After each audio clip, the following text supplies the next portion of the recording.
Greetings, you're listening to Cantus Firmus at the Movies. My guest today is Dr. Robert Price. Dr. Price has received doctorates in both systematic theology and New Testament from Drew University and is a former fellow of the Jesus Seminar. However, he's famously an atheist scholar at the forefront of the Christ myth movement, which denies the existence of historical Jesus, having written books on the subject such as The Incredible Shrinking Son of Man. You can find a number of his books related to biblical studies on Amazon and even hear him as the host of the Bible Geek podcast. He's also written extensively in the field of H.P. Lovecraft studies and co-wrote a book about the rock band Rush with his wife Carol entitled Mystic Rhythms, the Philosophical Vision of Rush. He can be found at robertmprice.mindvendor.com.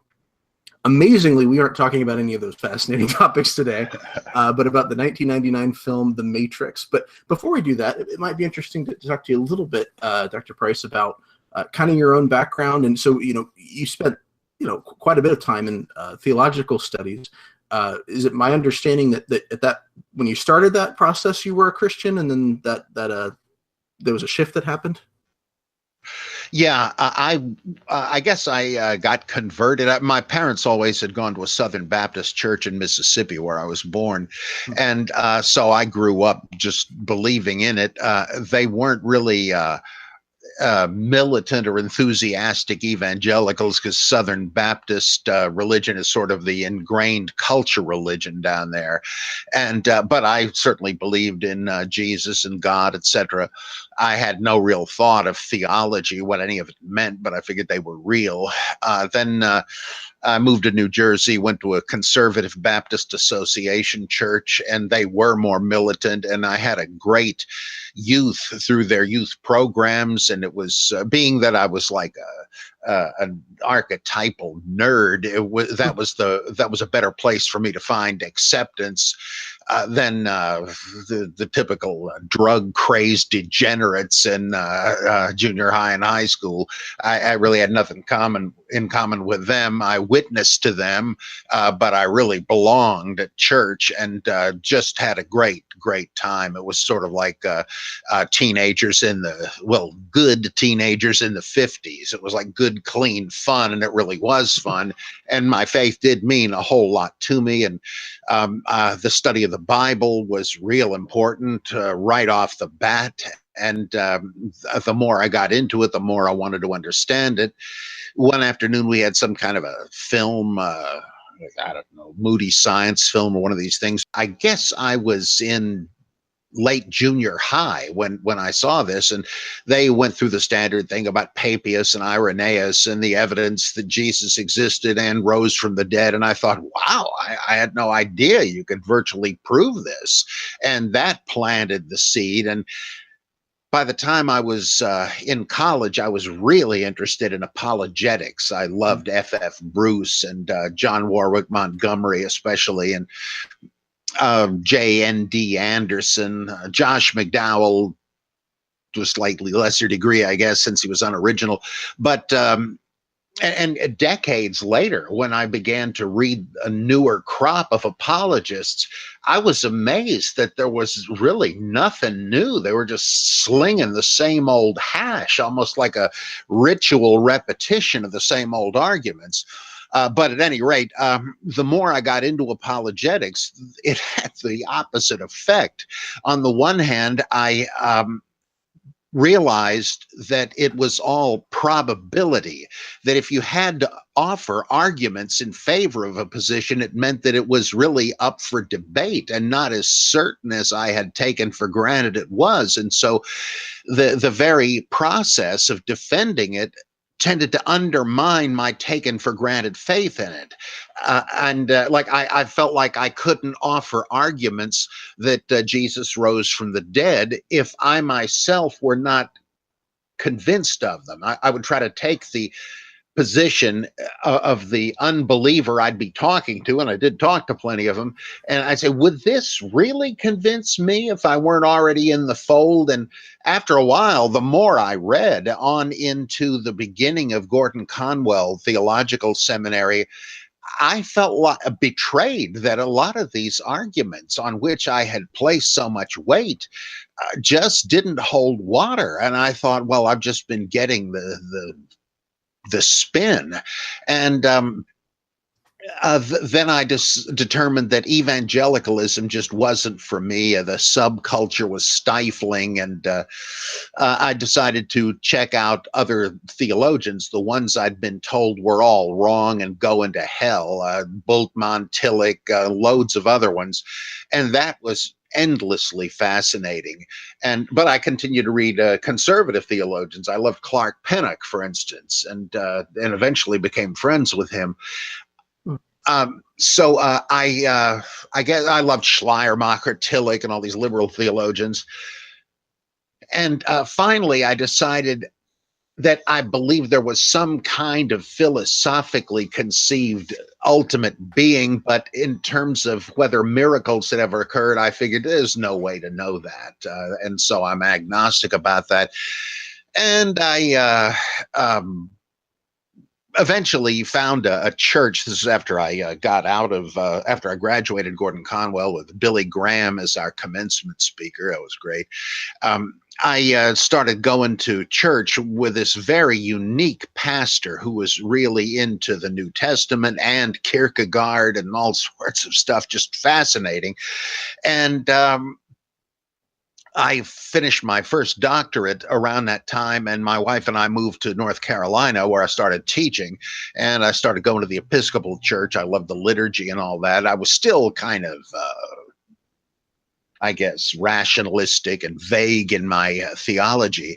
But after about 4 or 5 years of that, my old pastor, who I learned so much from, left, and some friends urged me to throw my hat into the ring. And sure enough, they did make the gross mistake of picking me as the new pastor. And I preached, etc. there for about 6 years. But during that time, I went back to Drew, got this New Testament doctorate, and I was reading even more radical theologians like Don Cupid, and I got into deconstruction and Jacques Derrida, and I began to realize, gee, I'm becoming an atheist. I just don't think there's adequate grounds to believe in this divine being anymore. But it didn't make me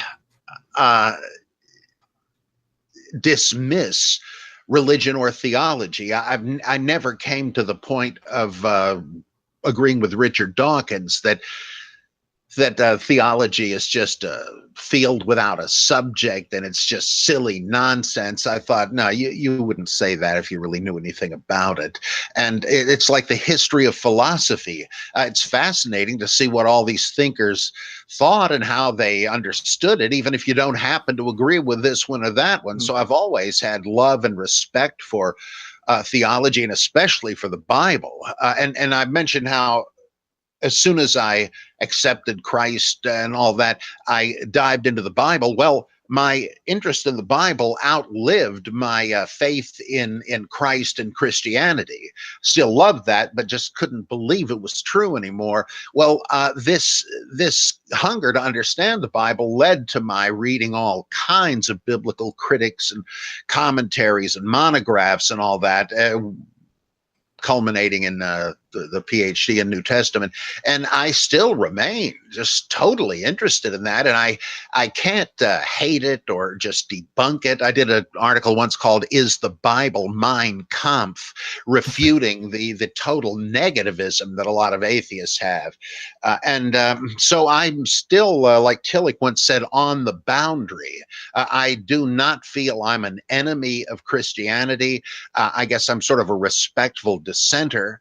And to me, I don't seek to get people to convert to atheism. That would be a foolish and arrogant thing to do. What business is it of mine what anybody else thinks? My debates are all about just the facts as I see them. Like when I see people making, William Lane Craig, people like that, making what I think are just almost fraudulent arguments. I feel like since I know about the material, I should try to tell the other side of it if anybody wants to hear it. But I don't try to tell people that they should be atheists or that they should even agree with my conclusions. I just want to be Socratic and prompt people to think things out for themselves and provide resources for their thought that they might not have had otherwise. I'm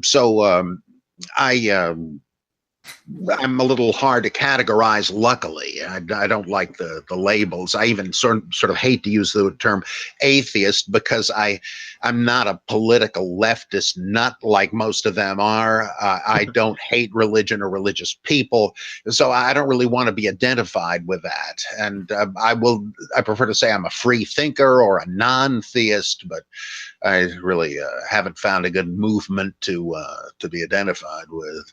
That's actually one of the things that I've always kind of found interesting about you, and I think why I've you're one of the public atheists that I have some of the most respect for, because you take a view that some would say is more radical as far as skepticism of historical Jesus and New Testament and stuff like that. And yet you're much more genial than those who don't go as far as you do on the scholarship. And I've always sort of appreciated, your sort of genial approach, the fact that you're more respectful, that you don't view people who disagree with you as necessarily stupid or evil in some way. Yeah. That's always made me, I think, more interested in hearing your perspective and listening to you, and not in just a way of like, sometimes you have a tendency to listen to somebody you disagree with because you want to hear how stupid they sound. And I haven't had that approach with you at all. Even when I disagreed with you, so I've always had an appreciation for the attitude that you had when you've approached these things. I really appreciate that. That is sort of what I'm aiming at. And by the way, even the thing with the Christ myth theory, I realize this is not going to be popular with believing Christians, but it could be like the idea of no God and the idea of no historical Jesus. They don't depend on one another, and they really don't stand or fall together, because you can certainly believe that there's a God whom you can experience, and that the Christ of the Gospels is a very powerful, transformative symbol, even if you don't think there was a historical man at the basis of it, like many Buddhists regard the Buddha, and that's always going to be a minority of Christians. But if you believe in God, that doesn't necessitate a historical Jesus. If you don't believe there was a God, there still might have been a historical Jesus, and it works both ways. There could be a historical, there could be a God without a historical Jesus. There could be a historical Jesus without a God. That the two questions don't stand or fall together. And in no case do I claim to know anything, because you, as a historian, you cannot afford to be dogmatic lest new evidence turns up and shows how wrong you were. Like that, I don't know, some decades ago now, somebody claimed to have found the secret diaries of Adolf Hitler. And Hugh Trevor Roper, another historian, said, "Oh boy, this is great. We've got it from the Fuhrer's own mouth." And then it turned out shortly the whole thing was a hoax. And boy, what an idiot Trevor Roper turned out to be. Like you'd have to keep everything open. And I certainly feel that way about the historical Jesus thing. Well, and what's kind of interesting about you is that you do have, such a wide knowledge and a fascination with some of the themes and ideas and the symbols that come up in not just the New Testament, but in Gnosticism and sort of these ancient cults and mystery cults and groups like that. And I think that's why it could be. I'm really been looking forward to hearing what you had to say about the film we're talking about, The Matrix. Because there is it's just jam packed with all of these, sort of symbols and ideas and things from Gnosticism and, things sort of borrowed from Christianity here and there and various philosophical schools. And so maybe before we start discussing all those sort of themes, I should probably give just a quick breakdown of the movie for the 2 or 3 people who haven't seen it. Just keep it really short. And of course, to have a good conversation, we're going to be spoiling a lot of different elements in the film. The film is the 1999 Wachowski brothers, although they now identify as women. So I guess both of them. Wachowski, they both do, yes. So what do you know? Yeah, pretty interesting. A film, The Matrix. As I said, the movie's been pretty widely seen, but in essence, it's about a world in which machines have manufactured a false reality, which is sort of fed to human beings sleeping in pods, whose energy is harvested to keep the machines running. Keanu Reeves plays Thomas Anderson, a hacker who is brought out of this false reality matrix by Lawrence Fishburne's character Morpheus, as well as Carrie-Anne Moss's character Trinity. Morpheus believes that Anderson, who goes by the name Neo, is the prophesied reincarnation of the first man who came out of the Matrix and who will eventually free mankind from the machines. So that's in a nutshell. Do you think I missed anything there? No, that's a good summation. Okay, good start. So I'll start with this. When I sort of contacted you about doing a film together, I knew of your love for like old horror movies and things like that. So I think I was sort of thinking in terms of like, hey, maybe a movie like Frankenstein, because it's about, the audacity of man trying to be like God and the power of creation and all these things. And you'd said, well, how about The Matrix? And so I was wondering why it was that you picked this film as the one that you thought, if we're going to talk about one of these movies, that out of all these millions of movies that have been made, this is the one. Well, it's because it depends on Gnosticism. And I love the other ones. And as you say, Frankenstein is filled with all kinds of significance, and so are many of the others. But this one uniquely sort of swallows the whole thing and then plays it out in modern terms, which, if Gnosticism is true, would be inevitable. I mean, it wouldn't be consigned to the dustbin as just some ancient fanaticism. It was the study of Gnosticism by one of Bultmann's students, Hans Jonas, who that study gave Bultmann the idea of demythologizing, to understand myths as sort of pictures of the self-understanding in the world of whatever group believes in and propagates that myth. And Gnosticism, Jonas said it must be the product of a small group of misfits, intellectuals, whatever, who felt like strangers in a strange land, and that this has gone on from creation and will to the end of the world. And in the majority have a belief that kind of works, but it's not what they think it is. It's the religion of Jews and Christians. I don't know if they spoke about other ones.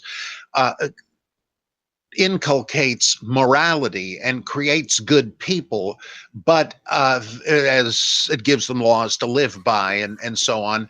But there is a higher truth than that. When you understand it, you realize that all of this religion is the creation of a lower being, the demiurge, borrowed from Plato, a creator entity that is nonetheless lower than the gods. The gods are too holy and exalted to dirty their hands with the foul matter of creation, but somebody did, and there's this elaborate thing as to how the demiurge eventually proceeded from the Godhead, but as a fallen being. Well, this being self-aggrandizing, wanting worship, created a material world and stole sparks of light from the divine realm to jumpstart this mud pie world. And some human beings have the divine spark in them and don't feel at home here. They somehow instinctively feel they do not belong. And those who are awakened, it's their job to very carefully go out, kind of like Diogenes did, seeking an honest man. They go out and look for people who don't feel at home and say, well, I know what you mean. And let me tell you why you feel that way. You do not belong to this world. You belong to another one, but you need to understand your true origin or you will never escape it. You'll continue to be reincarnated in this world of pain and suffering until you get the gnosis, the knowledge, and then you will leave reincarnation behind. It's very much like Vedanta Hinduism and Mahayana Buddhism. And so Morpheus, well, I'm getting ahead of myself, but this must remain true no matter what the civilization and culture changes occur. There'll always be a select minority, and the Gnostic must be very careful who he speaks to and how, which is what I think the saying, don't throw your pearls before swine or your holy things before dogs, lest they trample them underfoot, turn on you, and tear you to pieces, from Matthew. I think that's what that's about, because there have been Gnostics, Christian, Muslim, other ones who dared speak this truth publicly and were martyred for it. And so the Gnostic has to be very careful and know who to approach. It's kind of like the story where the rich young ruler comes up to Jesus and says, what must I do to inherit eternal life? And Jesus Socratically says, well, you know the commandments, don't you? Thou shalt not do this and that and the other thing. He says, oh yeah, I've kept those ever since I was a kid. What do I still lack?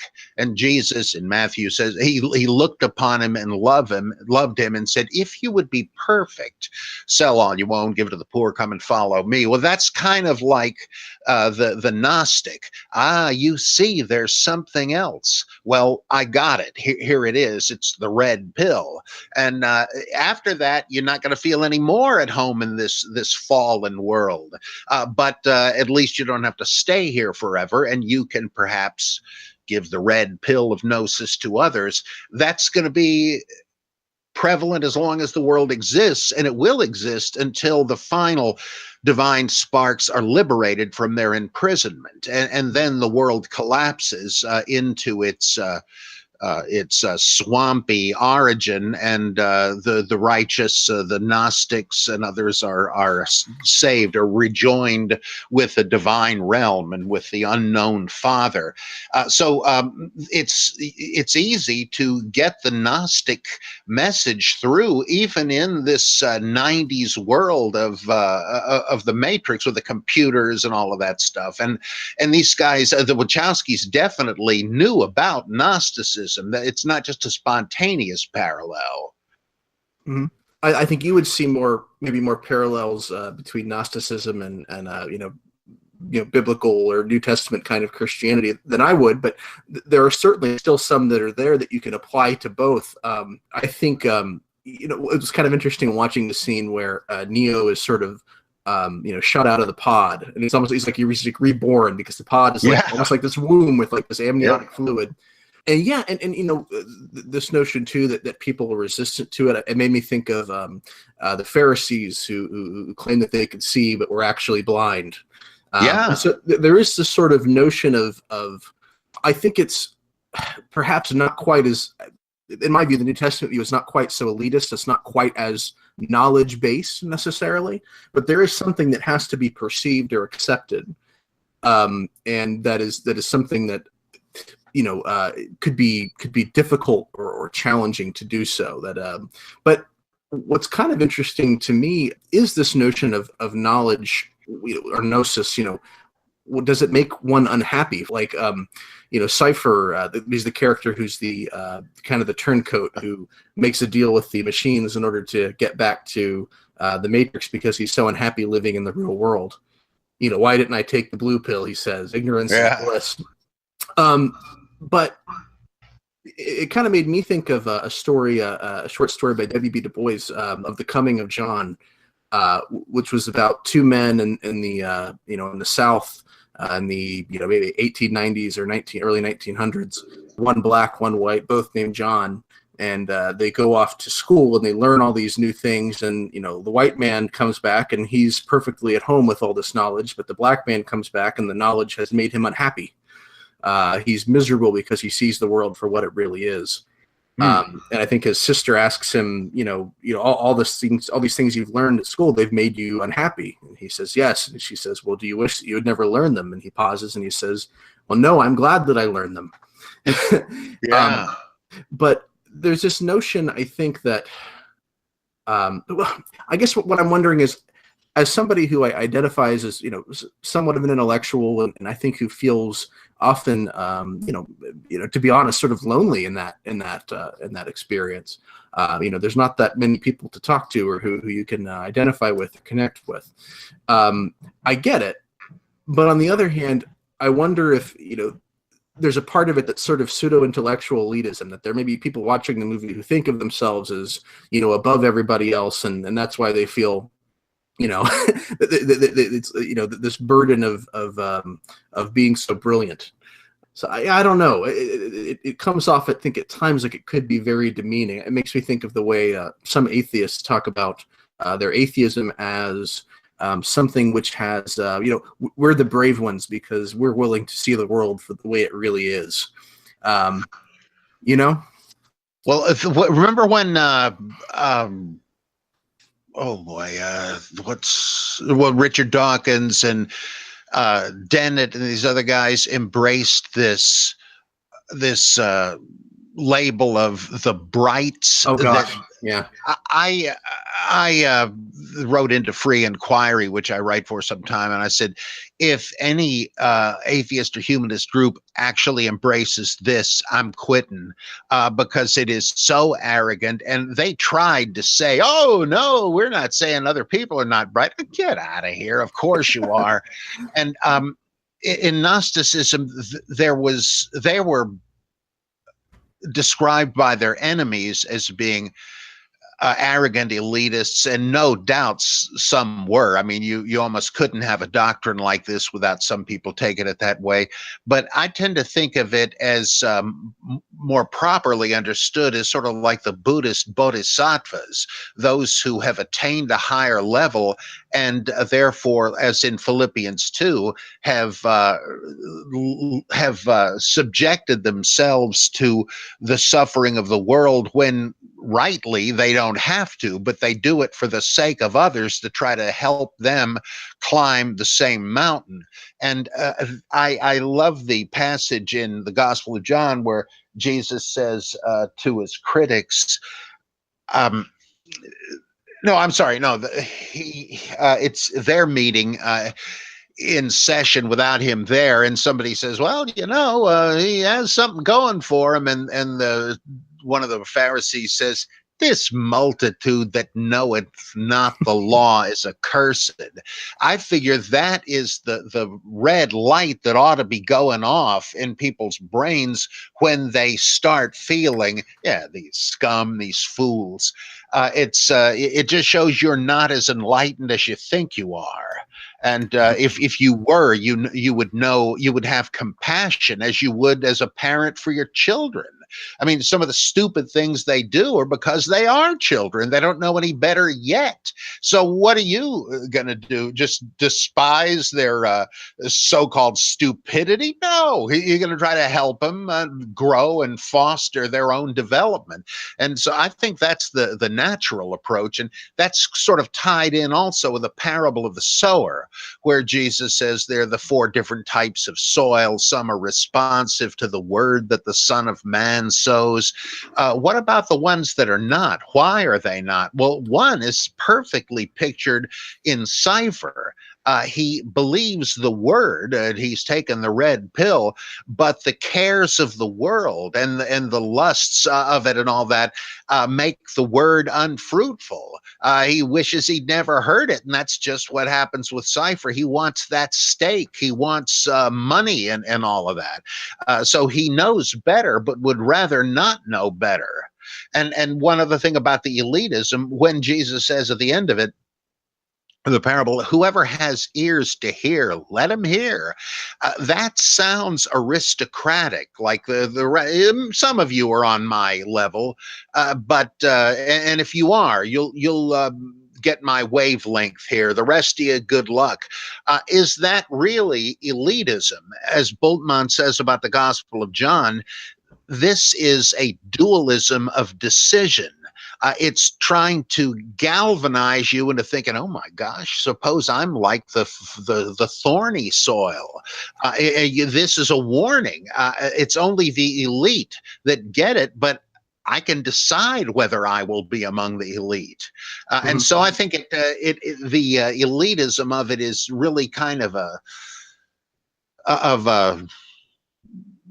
false inference, even by Gnostics. They shouldn't be elitists, because after all, what is Morpheus, who is the Gnostic revealer, what does he say the one is going to do? Like you said, he's going to release human beings from the machine. You not remember in the beginning of the Buddha's ministry, he has this big fight with Mara, the tempter. As soon as enlightenment strikes Gautama and he becomes the Buddha's devil, Mara, who is not so much evil as just the head honcho of the physical world. Everybody is his addict, his customer, and he doesn't want to lose him. So he tries to stop the Buddha from telling anybody else the secret to ending suffering. And the one temptation that almost works is it says, well, Prince Siddhartha, you've discovered the truth. I couldn't stop you. You beat me fair and square. But now why don't you just leave all this behind and go on into nirvana? You've earned it. And the Buddha thinks to himself, well, he does have a point. I know good and well, like Ezekiel, that most people are not going to listen to what I have to say. Should I just throw in the towel? No, I won't. Some will listen. And that's that I think is the role of the Gnostic revealer. And by the way, there are two big savior figures in textbook Gnosticism. There's the one, and there may be several, Gnostic revealers who have caught on and go around, as I mentioned, looking like Diogenes for a receptive person. And when they find him, they say, here's what's missing, and so forth. That's Morpheus. And of course, his name means sleep. He's awakening people from sleep. Well, the other one is the Gnostic Redeemer, and Gnosticism speaks of the redeemed Redeemer. Now, what the heck is that? Well, where did the demiurge get the particles of divine light to give order and life to his creation? It's almost like Frankenstein again. Well, according to some versions of Gnosticism, he trapped the man of light, or the primal man, the heavenly Adam, who was one of the emanations from the Godhead, the realm of light, and he ripped him to pieces and used the photons, I guess you could say, to distribute throughout his material world, and that got it jumping. But sparks were suffering imprisonment in matter. When those sparks are freed, they return to their primal unity as the man of light. And so he then can bring about the final redemption. So you have a kind of a Christ figure split. Morpheus is the Gnostic revealer, and Neo is the Gnostic redeemer. Morpheus himself cannot liberate all the people from the Matrix, but he can trigger the one who will, and that's right out of Gnosticism. And also Neo's real name is Thomas the Twin. Mr. Anderson. Anderson means the son of man. Yes. Yeah, you're right, and that's both are intentional. His name could have been Ralph Cramden if they weren't looking for these meaningful names. Exactly. Sure. Well, the unfortunate thing for me as a young man growing up watching Beavis and Butthead is I remember that the neighbor's name was Tom Anderson, which always sort of throws me off a little bit as I watch it. But yeah, I think you're right that there is sort of an egalitarian, counterbalance to what could be seen as a Gnostic elitism. I think it's Morpheus at one point who says the answer, maybe it could be Trinity. The answer will find you if you want it to. Which brought to mind, I think Paul says in Acts 17, God directs the course of history so that all would seek him and perhaps reach out for him and find him, though he is not far from any one of us. That's right. Yeah. Great. So we talked a little bit about Anderson, the Son of Man. And yeah, so that's one theme that, is sort of here, is that Neo is this kind of Messiah figure. I think that the first thing that anyone says about him is somebody who comes to see him to get a hold of this. I don't know, perhaps it's a virus he's selling him, or some kind of secretive code that he's not supposed to have. And Neo hands him the disc, and the guy says, "Hallelujah, you're my savior, man." Which I don't even remember that. Wow. Yeah, which I thought was a little bit on the nose. Oh, but that's good. Yeah, there's something too about this idea. Oh, so there's the prophecy that he's supposed to be this figure who's supposed to release everyone. One thing I noticed this time around is that the ship that they're on, in the real world that Morpheus sort of pilots or whatever, this was just called the Nebuchadnezzar. It has a plate on it which is supposed to mark its, when it was created and that kind of thing. And it says Mark 3, number 11, which if you read Mark 3:11, it says, "And whenever the unclean spirit saw him, they fell down before him and cried out, 'You are the Son of God.'" Wow. Which, at the end of the film, you remember, when the Mr. Smith and Mr. Jones and the third guy, who I don't know if they name, are trying to kill him, he stops the bullets and they flee. So I wondered if that was sort of a looking forward to that. Although I did make this, as you're talking about the Gnostic thing, I was trying to pay attention for that too, watching it, and I wondered if Smith and Jones are supposed to be like archons almost. Yeah, they protect the false world of the demiurge from having people like East German guards patrolling the Berlin Wall. You don't want the sparks to escape, or that you'll deplete the energy for the machines. So yeah, I'd say that's exactly right. And think of how they can take over anybody, and they morph into the other shapes. They're demons possessing their victims. Yes. Yeah, I think so. I had a thought and then I lost it. Where'd it go? The one thing, though, that was kind of interesting to me is that there's a sense in which the film is presenting almost a reverse Gnosticism, because it's the physical world which is viewed as real and the virtual world which is viewed as false, and we've been placed in this virtual world and are trying to return to the physical world. Which I don't know if that's I don't know if there's supposed to be a point there, or if they're just sort of taking the symbols and sort of fitting them in however they can. But I thought that was kind of interesting. I think that they're just trying to make, by way of analogy, the distinction between the real world and the false world. The Matrix, being the virtual world, is a little more like non-dualist Hinduism, where it's all some kind of an illusion that you will snap out of and realize, what was I doing? Where was I? What was I? Because the people that take the red pill vanish from this world and they wind up in the real world, which, however, is not too pleasant at the moment. But in Gnosticism, the false world exists.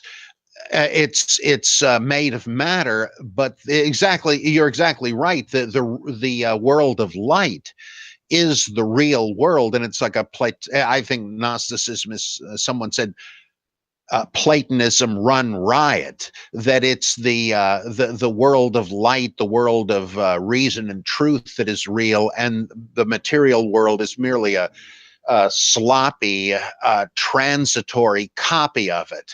And I think they're just saying real world versus illusory world. Gnosticism doesn't make it an illusion. It just makes it not what you think, that there's something even realer than this. But literally speaking, yeah, you would be right. The material world is what you need to be saved from. Yeah. Well, as I was watching it, just looking at all these different influences that people sort of point out, there's one that I noticed that I didn't see written about anywhere else, which is the scene where Smith is trying to break down Morpheus when they've sort of found him and he's tied to the chair, and he's like trying to do like a mental job on him to like maybe be able to take control. It brought to mind for me the scene in 1984 where O'Brien is trying to break down Winston. Yeah. And particularly one thing that Smith says, he says that the machines had at first tried to create a utopia for humans, but it didn't work. That somehow, suffering has to be part of the program, or humans, will wake up out of it. It won't feel real to them. They won't cooperate. And it reminded me of the statement O'Brien had made that, for power to really work effectively, it has to use cruelty. And it's a pretty, pessimistic viewpoint, but I wondered if you had any thoughts on that notion. Well, Gnosticism has this basic cosmogony, this doctrine of how the world began, in common with Hinduism and Jainism, who all say in one way or another that at first there was a world of matter, but it was an undisturbed, uniform, placid lake. It was inert. But then somehow these divine sparks rained down into it and began to stir it up. And the elements of difference, this sounds kind of like some of the pre-Socratic philosophers too, they began to stir it up and to cause latent elements to emerge and mix together in different ways, and that's how we have a world of many and diverse entities. There wouldn't be any difference, any multiplicity, any activity, if it weren't for these divine sparks, the jivas or the atmans, depending who you're talking to, and stirring them up and colliding and so on. But that results in suffering. The sparks of light sensitize the beings they now energize like a battery and a flashlight, so that the flesh beings begin to sense suffering, which they didn't before. They were mindlessly content. And the reason for this is to make the sparks become self-aware and say, this can't be right. There's got to be some way to get out of this. And life after life of it? No, thanks. I'm getting off the merry-go-round. And so the suffering is necessary if there is to be a release from suffering. You're just going to be comatose and not know the difference if there isn't any. And so that makes a lot of sense to me. You need to be saved. I mean, you're really lost if you don't know you're lost. But if you do, then you may seek a way out. So that's straight stuff in all these views. I think you're exactly right. Interesting. So there is this, I think, kind of an interesting epistemology problem that's sort of presented in the film, or an interesting problem with how we can know anything. The Matrix is sort of described as a prison for your mind. And I think there's clear parallels that we could try to make to the real world, which I think are intended, that, we sort of live in this idea soup that shapes the way we see the world and limits how much of reality we're able to see. It's commercialism or whatever it is that is being attacked in the film. It develops us in a certain way that we don't always have complete control over. More seriously, or more problematic is this notion of, knowing anything, period, not just sort of seeing things from a biased point of view, but Descartes' evil demon comes to mind.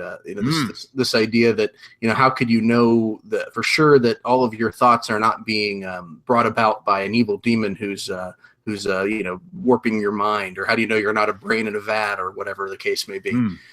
How can we know that what we perceive isn't just some illusion of some kind? How can we know anything at all? Even it made me think of a film that predates this one by Rainer Werner Fassbinder called World on a Wire. I'm not familiar with it. Oh, you got to see it. It was actually a TV movie first, so it's in two parts. It's kind of long, but it's basically in this film. it's very similar to the Matrix, but more banal in a way. The simulation is more banal. So you have this corporation that has created this simulated world as a means of being able to test basically either government emergency responses, preparedness kind of stuff, or testing advertisements, marketing to see what's effective, so they can sort of hire themselves out as these sort of marketing experts. Everybody in this world doesn't know that it's fake, so they'll have all these modules or nodes or whatever that aren't aware that they're not real people. And there's this idea that if they did know, they would become despondent and suicidal. But they have like sort of a man on the inside that they communicate with, and they can go into the world too. And the way they get out is to step into a payphone and call and make a phone call, and that brings them out. So anyway, I don't want to ruin the film, but there's some more interesting things that are happening there. But there's some pretty clear, I think, influences there on the Matrix. Although, like I said, the Matrix sort of tries to make the machines seem a little more malevolent. And I guess maybe one more thing I'll just kind of bring up in this sort of whole soup I'm stirring up here about this notion of epistemological uncertainty.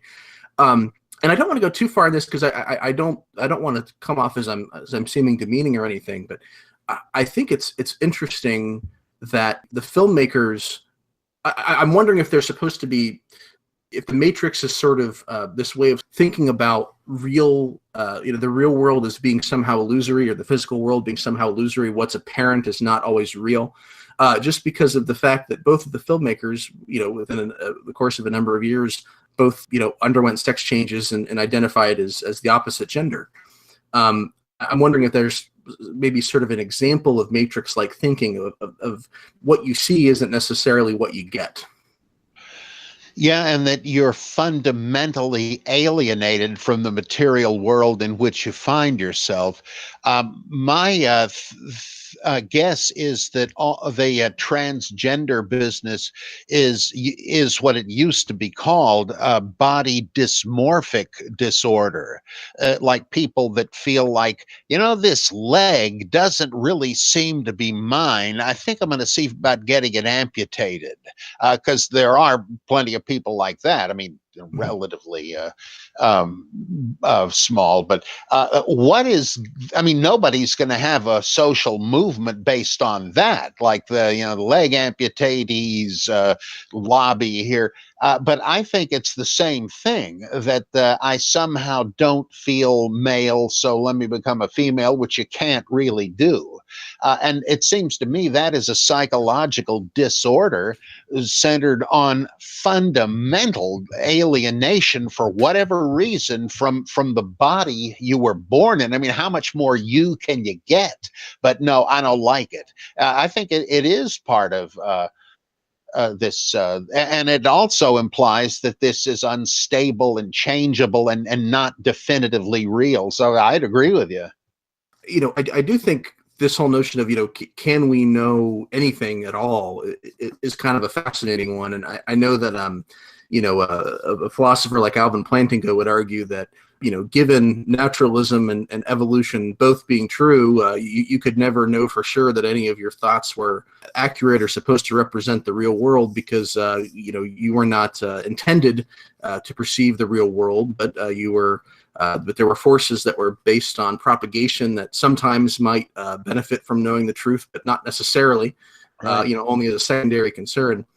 And but it does bring up this whole issue of how you can know anything at all. And curious to hear some of your thoughts on that.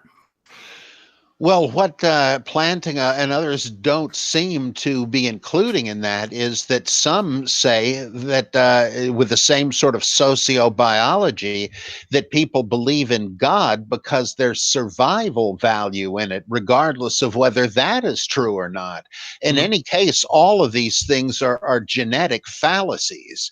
It doesn't really matter how you came to think of something. It may be true anyway. So to me, that, like, there's R.C. Sproul just passed away recently. I always thought his book, The Psychology of Atheism, was brilliant. The way he combines the notion of the mysterium tremendum from Rudolf Otto, the holy terror of encountering the holy God, whatever, and that being like the original trauma that Freud speaks about, which creates anxieties and false symptoms and so forth. And he relates, Sproul related this to Romans chapter 1, that everybody originally somewhere back there had an encounter with God, but it was too threatening and invasive as against human self-interest. And so they repressed the knowledge and decided they needed to replace that truth with something. So they came up with a ridiculous charade of idolatry and polytheism. That is really brilliant, but it doesn't prove atheism. I mean, that atheism is wrong. It's brilliant. I don't want to undermine it. He really did a great job there. But even if that's correct, I mean, it's like, if there is a God. In fact, he did a later condensed edition called "If There Is a God, Why Are There Atheists?" Well, that's very revealing, because the argument assumes there is a God. Well, then how would you account for atheism? It doesn't discredit atheism, because you can put the shoe on the other foot and say, as Freud did, oh, come on, belief in God is a childish refusal to grow up. I mean, that works too. I don't know, you can't really prove either one of them is true. Yeah. And the approach of God. Oh, go ahead. The approach of people that say, well, we've the Christian or the theist, whatever, can have certainty. I think Francis Schaeffer used to say that, whereas others can't. Well, if the Christian is right, or the theist is right, and there is an objective ground of truth and being, and you can know that that's true and that you're in touch with it, well, then you can pat yourself on the back and say you have certainty, but you're really kidding yourself. You're saying, because I need this, it must exist. Oh, there's no basis for morality if there's not an objectively true morality created by a real God. So since we need such a thing, we're entitled to just say we have it. To me, that's like saying, boy, I got to pay my mortgage. I need the money. I'm just going to affirm that I have it and write a rubber check to the mortgage company. Yeah, that's no proof that it's true. Sure. Yeah, I think I agree with you that just because you want to believe something, that doesn't mean it's true. But I think there is this sort of issue of grounding that I think can be problematic. C.S. Lewis developed this sort of argument from reason that if God doesn't exist, then anything you believe is not necessarily, particularly if naturalism and evolutionary, naturalistic materialism and evolutionary theory are true. Anything that you believe, you don't believe because it's rational. It may be rational, but the causes that create the conclusions that you reach are not necessarily rational. They're physical. They have to do with, atoms banging around in your head to oversimplify it. But it does seem that, even if there are ways of sort of probabilistically getting around that, saying, well, yes, but, the more you can perceive the real world, the better you'll do overall, except, maybe if Richard Dawkins wants to say something like, well, people only believe in God because this gene is misleading them, which I think undercuts his whole argument from rationality. But at the very least, a kind of reductive materialism, I think, makes it really impossible to have any sort of sense of being able to know anything. Well, that may be true, but if you're just feeling cornered and you must have a way to be sure about things, it's back to the same problem that you don't know that that's true. You're just positing that it is. I mean, why is that not one of Schaeffer's upper story leaps? I don't think that true knowledge is possible, but I think that Pyrrho and the ancient skeptics were right about this, or at least they have a manageable view when they said, if any of these philosophical debates could ever be settled, they would have been long ago, because no arguments really prove anything. But luckily, you don't really need to know those things to get along in life, in the world. Probability is good enough for that. It's probably right that if you drink poison, you're going to die, based on our inferences from people who've done it. And I don't need to know if there's a God to know that it is in my interest to keep up my end of the social compact. It just seems that works the way most people want it to work. And these other things, how can we be held responsible for not having certainty when there is not grounds for certainty? Probabilities as good as we're going to get. And I don't see a problem with that. It only appears to be a problem if we think absolutely sure we're in big trouble. I don't see how we are. I would never argue. I think, as you were saying, some Christians argue, and as I've heard some Christians argue, we can only know something if God exists. And come on, we have to be able to know something. We have to be able to have certainty. So therefore, we're certain that God exists. I would question, our ability to have certainty. I mean, I would say it is probabilistic to a lot, to a large degree. But I think that the notion that our faculties can tell us anything at all, period, suggests some kind of intentionality in how our minds or brains are supposed to work. So I think I would argue not that we have to believe this because otherwise it's what a terrible world we live in, but isn't the fact that we do think that we can reason and learn things and know some things to a large degree of probability, isn't that a pointer to something beyond atoms banging around in our heads?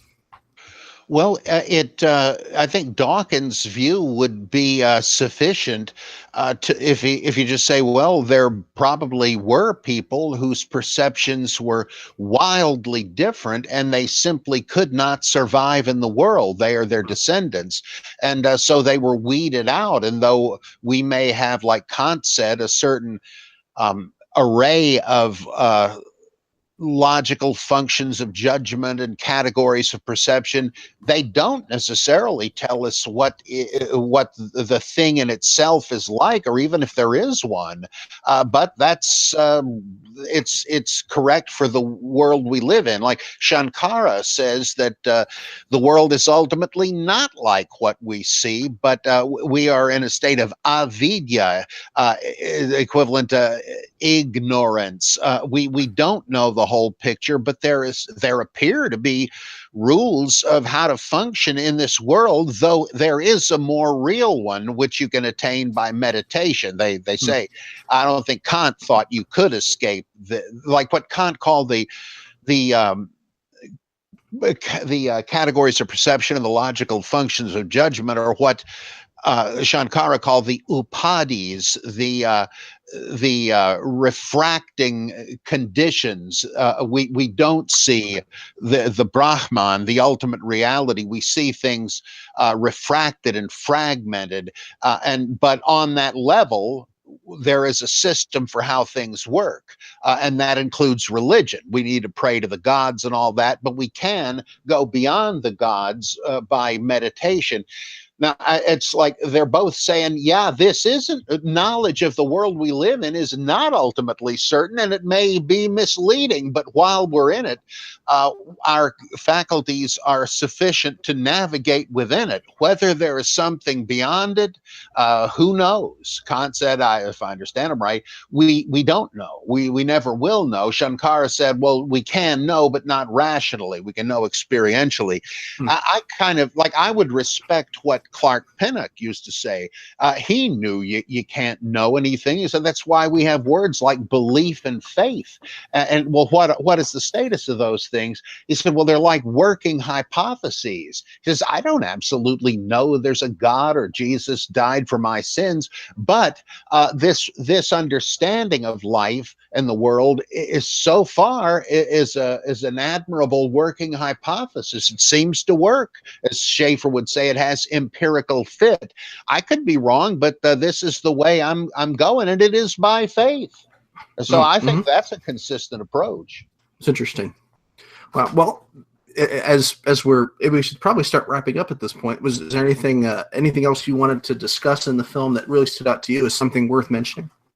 Well, the role of Trinity, I think she's in there because she is, well, I guess to provide the love interest, but in Gnostic terms, she would be the fallen Sophia, whom the Gnostic, it's like another myth to say the same thing. She is the captive divinity in the material world, and her the sorrows of the world are really her sorrows. And I think that, and in Simonian Gnosticism, Simon became incarnate, or apparently incarnate, to rescue the fallen Sophia, whom he finds as a prostitute in a brothel, and redeems her. And this is symbolic for the Gnostic revealer seeking out the fallen. And so she doesn't really function that way, I guess, but I think she is in there to provide, as her name implies, the Trinity, the third item in the triad of the Gnostic revealer, the Gnostic redeemer, and the fallen Sophia.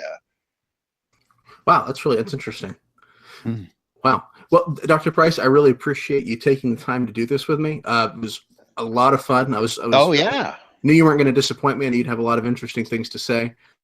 For people interested in learning more about you, I kind of gave the bio at the top there, but yeah, your website, robertmprice.mindvendor.com.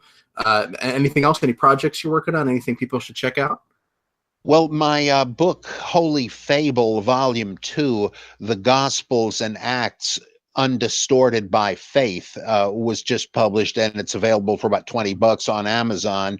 The previous volume was Volume 1, The Old Testament Undistorted by Faith. And I've got a book called Biblical Buddhism that's supposed to be out anytime, from the Indian publisher Motilal Banarsidass. I'm not speaking in tongues. And hallelujah. Oh, and also, if anybody has money they want to flush away, you could become a Patreon supporter of mine. And I have old papers, new articles and columns and stuff more often than once a month that you can only see there. So Robert M. Price on Patreon, that'd be a big help. Awesome. Thank you so much, Dr. Price. Thank you. Great fun.